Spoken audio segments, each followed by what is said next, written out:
കുട്ടിക്കാനത്തിന് സമയത്തുള്ള ആ വൈറൽ ചായക്കടയിൽ നമ്മളും എത്തി കേട്ടോ. നമ്മളും ചെന്ന് കണ്ടുപിടിച്ചു. കൊള്ളാം, എന്താണെങ്കിലും സൂപ്പറാണ്. ഇവിടെ നിങ്ങളും വരിക. അടിപൊളി ആംബിയൻസ്. ഇത് ഒരു കണ്ടെയ്നർ ചായക്കടയാണ്. കണ്ടെയ്നറിനകത്ത് കടികളുണ്ട്, ഒത്തിരി ടൈപ്പ് കടികളുണ്ട്. ചെറുകടികളുണ്ട്, ചായയുണ്ട്, മസാല ടീ. ഞാൻ ടേസ്റ്റ് ചെയ്ത് മസാല ടീയും സമോസയുമായിരുന്നു. മസാല ടീയും സമോസയും അടിപൊളിയായിരുന്നു കേട്ടോ. ടേസ്റ്റ് ഒന്നും പറയാനില്ല, സൂപ്പർ സാധനം.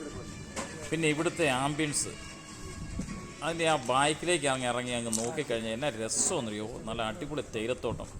വൈകുന്നേരങ്ങളിലൊക്കെ വന്നു കഴിഞ്ഞാൽ നല്ല മഞ്ഞും കോടമഞ്ഞും പിന്നെ നല്ല തണുത്ത കാറ്റുമുണ്ട്. ഇപ്പോഴും ഇവിടെ ഈ സമയത്താണെങ്കിൽ ഞാൻ ചെല്ലുന്നത് ഒരു 11 മണി 11:30 ആകുമ്പോഴാണ് ചെല്ലുന്നത്. ഈ സമയത്തും സൂപ്പർ. ഒത്തിരി ആളുകൾ വരുന്നുണ്ട്. വളരെയധികം ആളുകൾ വന്ന് ഇവിടെ കുറേ നേരം ഇരിക്കുന്നു. ഇവിടെ വന്ന് ചായ കുടിക്കുന്നു, കടികൾ കഴിക്കുന്നു. എന്താണേലും ഈ വൈറൽ ചായക്കട നിങ്ങളും വരിക.